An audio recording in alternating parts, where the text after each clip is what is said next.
Chers élèves, bonjour, je me présente, Ouledris Sandé, enseignant de français au cycle primaire à l'école Ben Zaidoun, direction provinciale Laayoune, académie régionale Laayoune Saraya El Hamra.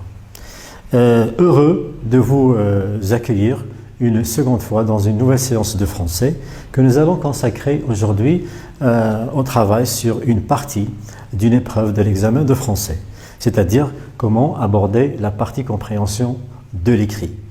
Vous savez que l'épreuve de français est composée de trois parties. Il y a la partie compréhension de l'écrit, puis il y a la partie activité réflexive sur la langue, c'est-à-dire le lexique, la grammaire, la conjugaison, l'orthographe, et il y a une partie réservée à la production de l'écrit. Alors, dans la première partie, compréhension de l'écrit, dans toute épreuve de français, il y a un texte de base.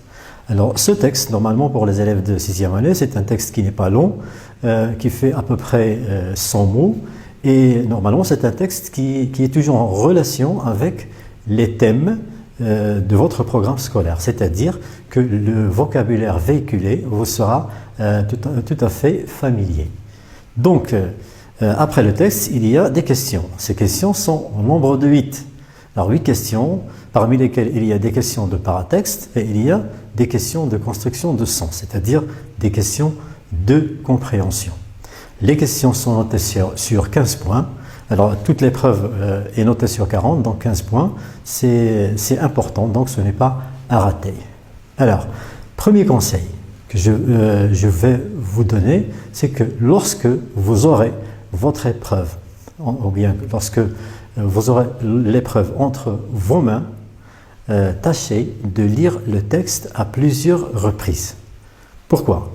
Parce que si vous lisez le texte, vous le comprenez et bien sûr, vous allez répondre facilement, c'est-à-dire vous allez vous repérer facilement sur le texte pour répondre aux questions. Sinon, si vous ne lisez pas le texte et vous passez directement aux questions, alors vous avez 8 questions. Si à chaque fois vous allez revenir au texte, c'est là que vous allez perdre du temps. Donc c'est la première chose à faire, tâchez de lire le texte plusieurs fois. Alors aujourd'hui nous allons travailler sur un texte. Le voici, je vais le lire. L'instituteur. Les classes d'histoire avaient toujours lieu l'après-midi, le plus souvent même dans la dernière heure. On entendait partout des soupirs de satisfaction et les bras se croisaient tout seuls sur les tables. Le père Coco descendait de son estrade. Parfois, il emmenait avec lui sa chaise et venait s'asseoir parmi nous. Il ne lisait pas, il parlait, il racontait. Cela ne ressemblait plus du tout à la classe, mais on aurait dit que l'instituteur devenait quelque chose comme un oncle qui aurait raconté à ses neveux les 1001 merveilles vues dans ses voyages. D'après lui, Guillaume, Le pain des rêves, édition Gallimard. Donc ça, c'est le texte. Alors, en général, la première question qu'on vous pose, c'est le titre. C'est une question autour du titre. Alors, la question, on peut la poser de trois manières. On peut vous demander tout simplement quel est le titre de ce texte. Alors là, c'est facile parce que le titre figure sur l'épreuve. C'est toujours au-dessus du texte et dans ce cas, le titre, c'est l'instituteur. On peut aussi vous donner des choix, c'est-à-dire on peut vous proposer 2 ou 3 titres et on vous demande de choisir celui qui va correspondre. Alors là, normalement, ça dépend de la compréhension. Vous devez lire, comprendre et ensuite vous allez savoir quel est le titre convenable. Par exemple ici, on pourrait bien vous dire choisis le texte convenable parmi le titre convenable parmi les titres suivants. Par exemple, Le père Coco, Les 1001 merveilles ou bien les classes d'histoire. Alors là, vous savez bien quel est le titre le plus convenable. Alors, ou bien, on peut aussi vous poser la question, donne un titre à ce texte. Alors là, il faut lire le texte, le comprendre et puis se poser la question suivante. De quoi parle ce texte? Alors, la réponse sera bien sûr le titre. Donc le texte peut parler d'un événement, il peut parler d'un sujet par exemple comme l'alimentation, comme le sport, il peut parler d'une personne, il peut parler d'un match de football, etc. Bien. Donc ça c'est pour le titre du texte. Deuxième question qu'on retrouve souvent, c'est une question sur la typologie du texte. Alors là, la question, vous pouvez la trouver écrite de deux façons. Soit on vous donne des choix, c'est-à-dire on vous demande, coche la bonne réponse. Ce texte est narratif, descriptif, informatif ou injonctif. Ou bien, on peut vous dire tout simplement quel est le type de ce texte. Alors là, ça dépend de votre savoir, c'est-à-dire de ce que vous savez. Est-ce que vous savez distinguer les types de textes? Le narratif, de l'injonctif, du descriptif, de l'informatif. Alors là, qu'est-ce que c'est qu'un texte narratif? Alors normalement, le texte narratif, c'est un texte qui raconte. Il raconte une histoire qui peut être réelle ou bien fictive, imaginaire, comme les contes par exemple. Cendrillon, le Chat botté, Blanche-Neige, ce sont des contes, des histoires imaginaires, donc ce sont des récits narratifs. Pour les récits réels, on peut par exemple raconter une sortie en famille, une sortie avec les amis, on peut raconter un événement qu'on a vécu par exemple lors de notre enfance. Dans le texte narratif, il y a toujours des personnages, il y a des lieux, il y a le ton, et puis en général les verbes sont conjugués au passé. Pour le descriptif, décrire, c'est-à-dire dire comment sont les choses. On décrit une personne, on décrit un animal, on peut décrire un lieu. Et ça, nous l'avons vu dans le texte de Rachid Louali d'Éridique. On a parlé de Rachid Louali, on a dit que c'est un personnage, c'est un acteur qui est grand, il est séduisant, il est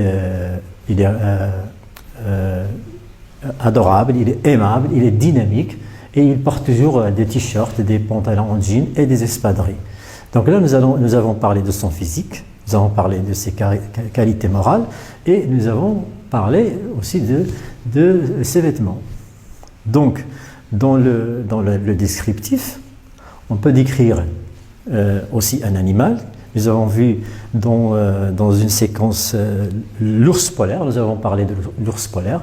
Nous avons dit que c'est un animal qui est grand, il est géant, il a une fourrure blanche, il a des griffes très développées, il a de petits yeux, de petites oreilles. Donc ça c'est la description. Donc décrire, c'est dire comment sont les choses. Ensuite, il y a le texte informatif. Alors là, dans le texte informatif, on donne des informations qui sont réelles. Alors ces jours-ci, vous entendez toujours à la télé des informations sur le coronavirus. Et au début de l'année scolaire, nous avons vu dans une leçon de production de l'écrit un formulaire. Nous avons rempli un formulaire sur lequel nous avons écrit le nom, le prénom, la date de naissance, l'adresse d'une petite fille qui s'appelle Amina. Et puis nous avons transformé ce formulaire en un petit texte informatif dans lequel on a dit Amina Tawfiq est une petite fille de 12 ans, elle est née à Rabat, etc. Donc ce sont des informations. Puis il y a le texte injonctif. Alors dans le texte injonctif, qu'est-ce qu'on fait? Dans le texte injonctif, en général, on donne des conseils, des recommandations, des ordres, des consignes. Alors c'est le dernier texte que nous avons vu dans notre programme de français. Alors je vais vous donner des exemples. Alors ici, nous avons un texte composé de 3 paragraphes. On va lire le premier paragraphe. Dimanche dernier, je suis allé à la plage à vélo. Ce n'était pas loin. Mes amis Khalid et Ibrahim étaient arrivés avant moi, car ils étaient partis un peu plus tôt. Ils avaient installé la petite tente avant mon arrivée. Deuxième partie, la plage était parsemée de tentes et de parasols. Le sable jaune et fin était formidable. L'eau était calme et d'un bleu d'azur. Le ciel était dégagé, sauf de quelques oiseaux qui survolaient les lieux. Tout au long de la plage, il y avait des panneaux sur lesquels était écrit « Gardez votre plage propre, ne jetez pas d'ordures sur la plage, mettez les ordures dans les poubelles de tri, la pêche est interdite dans cet endroit, restez bien à la portée ou bien à portée de vue des agents de la protection civile. » Alors, vous remarquez bien que dans le premier paragraphe, il s'agit d'une narration. Je raconte, il y a des personnages, il y a un lieu, Donc, dans la première partie, c'est le narratif. Dans la deuxième partie, je parle de la plage, je décris le lieu, la plage, l'eau, le sable. Donc là, c'est la description. Et dans le dernier paragraphe, vous voyez bien qu'il s'agit de phrases impératives, il y a des recommandations, il y a des interdictions, donc c'est l'injonctif. Donc dans ce texte, on retrouve les trois types, le narratif, le descriptif et l'injonctif. Voici un exemple de texte informatif. Certains virus de la famille des coronavirus causent des maladies chez les animaux et d'autres chez les humains. Là, c'est une information. Les coronavirus qui causent des maladies chez les humains peuvent se transmettre par contact étroit de personne à personne. C'est une autre information. Donc voilà, le texte informatif donne des informations réelles. Bon, ensuite, dans notre cas, quel est le type de ce texte? Alors, le texte, l'instituteur. Vous voyez bien ici que quand on le décrit, personne. On ne le décrit pas le professeur, on ne décrit pas le lieu, on ne donne pas d'ordre ici, donc il s'agit bien d'un texte narratif, on raconte. Bien. Deuxième question qu'on peut poser. Alors, c'est une question qui porte sur l'auteur et la source. Alors là, ce sont deux questions qui vont toujours ensemble. Qui est l'auteur de ce texte et d'où est extrait ce texte? Alors, lorsque vous trouvez cette question, il suffit de regarder en bas du texte. Il y a, au début, vous trouvez l'auteur. Dans notre cas ici, c'est lui, Guillaume. Et après la virgule, il y a l'œuvre, c'est-à-dire la source du texte. Parfois, on trouve l'édition, la maison d'édition. La maison d'édition, c'est-à-dire la maison qui a reproduit cette œuvre qu'il a publiée. Donc, c'est facile de trouver le nom d'auteur et de l'auteur et la source. Alors, les questions sont qui est l'auteur de ce texte et d'où est extrait ce texte ou bien quelle est la source de ce texte. Question suivante, le nombre de paragraphes. Alors, pour le nombre de paragraphes, on peut le repérer de deux manières. Soit on peut le reconnaître par la forme ou bien par le contenu. Par la forme, c'est facile parce que normalement, un paragraphe commence toujours par un petit retrait qu'on appelle l'alinéa. Donc un alinéa, c'est le début d'un paragraphe. Un retrait, c'est le début d'un paragraphe. Donc ici, nous avons 3 alinéas, donc 3 paragraphes. On peut aussi reconnaître le paragraphe par son contenu. Normalement, lorsqu'on passe d'un paragraphe à un autre, on change d'idée. C'est-à-dire, je vous donne un exemple, par exemple dans un texte, on peut parler au début de l'alimentation équilibrée, donc les avantages de l'alimentation équilibrée, puis dans un second ton, on parle des conséquences de la malnutrition ou bien de la nutrition ou de l'alimentation déséquilibrée. Donc nous avons deux idées, donc il faut automatiquement changer de paragraphe. Question suivante, les personnages. Alors, on pose toujours cette question, qui sont les personnages de ce texte? Alors, les personnages peuvent figurer dans le texte par leur nom propre, comme par exemple Omar, Khalid, Brahim, Malika, etc. Ou bien par des noms communs comme le père, la maman, les enfants, les élèves, les amis, le chauffeur, le professeur. Donc, parfois l'auteur peut être parmi les personnages lorsque le texte est écrit à la première personne, soit du pluriel ou bien du singulier. Maintenant, on passe aux exercices de construction de sens. Alors, ce sont des questions qui portent sur la compréhension, qui portent sur des événements, des faits dans le texte. Et là, je m'arrête un petit peu pour vous dire que, normalement, pour formuler une question, il faut toujours la formuler correctement, c'est-à-dire par une phrase. Il ne faut jamais commencer la réponse par car ou bien parce que ou bien. Non, il faut toujours formuler une phrase correcte. C'est-à-dire il faut reprendre l'intitulé de la question. Et nous allons voir des exemples. Alors, je vais vous relire le texte pour vous repérer, pour répondre aux questions. Alors, l'instituteur. Les classes d'histoire avaient toujours lieu l'après-midi. Le plus souvent, même dans la dernière heure. On entendait partout des soupirs de satisfaction et les bras se croisaient tout seuls sur les tables. Le père Coco descendait de son estrade. Parfois, il emmenait avec lui sa chaise et venait s'asseoir parmi nous. Il ne lisait pas, il parlait, il racontait. Cela ne ressemblait plus du tout à la classe. Mais on aurait dit que l'instituteur devenait quelque chose comme un oncle qui aurait raconté à ses neveux les 1001 merveilles vues dans ses voyages. Alors, première question. Quel est le surnom donné par les élèves à l'instituteur? Alors là, normalement, nous devons commencer par le surnom donné par les élèves à l'instituteur est. Et on va voir la réponse. Alors dans le texte, vous voyez bien qu'il s'agit du père Coco. C'est un surnom. Alors, nous avons un prénom, nous avons un nom, et parfois on a un surnom. Ce sont les amis qui donnent parfois des surnoms à leurs amis, c'est-à-dire un deuxième nom.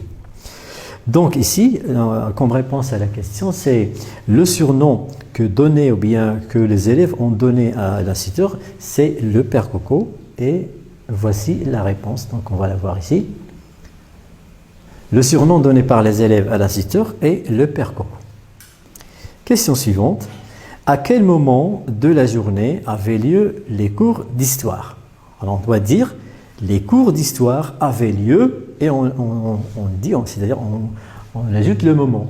Alors ici, vous voyez bien que les cours d'histoire avaient lieu l'après-midi. Et pour préciser mieux, à la dernière heure. Donc on va dire les cours d'histoire avaient lieu l'après-midi. Les cours d'histoire ici, ou bien les classes d'histoire avaient lieu l'après-midi. Donc c'est la réponse. Vous voyez, les cours avaient lieu l'après-midi. Question suivante. Pourquoi emmenait-il sa chaise avec lui? Alors, normalement, pour répondre à une question, c'est la compréhension qui compte. C'est-à-dire, il faut comprendre. Mais parfois, il y a des petites astuces, c'est-à-dire, parfois, on peut se repérer dans le texte grâce à une partie de la question.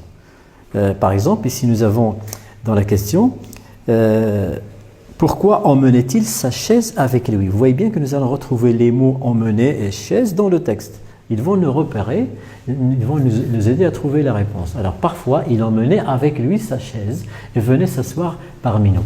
Donc pourquoi il emmenait avec lui sa chaise? Pour venir s'asseoir parmi ses élèves. Bien, donc c'est la réponse. Et enfin, la dernière question. Relève du texte la phrase qui montre que les élèves adoraient les séances des cours d'histoire. Bien, alors quand on adore quelque chose, on s'exprime soit oralement, par des mots, ou bien par des gestes. Alors là, bien sûr, les élèves n'ont pas dit concrètement « nous aimons, nous adorons cette séance », ils ont fait quelque chose qui nous montre qu'ils aiment vraiment les cours d'histoire. Alors la phrase qui le montre, c'est « on entendait partout des soupirs de satisfaction et les bras se croisaient tout seuls sur les tables. » On entendait des soupirs de satisfaction. La satisfaction, c'est-à-dire la joie. Alors les élèves soupirent de joie. Ils sont soulagés dans les cours d'histoire parce qu'ils aiment les cours d'histoire. Donc ça c'est la réponse. Donc la phrase qui le montre, c'est la suivante. On entendait partout des soupirs de satisfaction et les bras se croisaient tout seuls sur les tables. Voilà donc comment on aborde la partie compréhension de l'écrit. J'espère que vous en avez profité et je vous donne rendez-vous pour une autre séance bien prochainement et au revoir.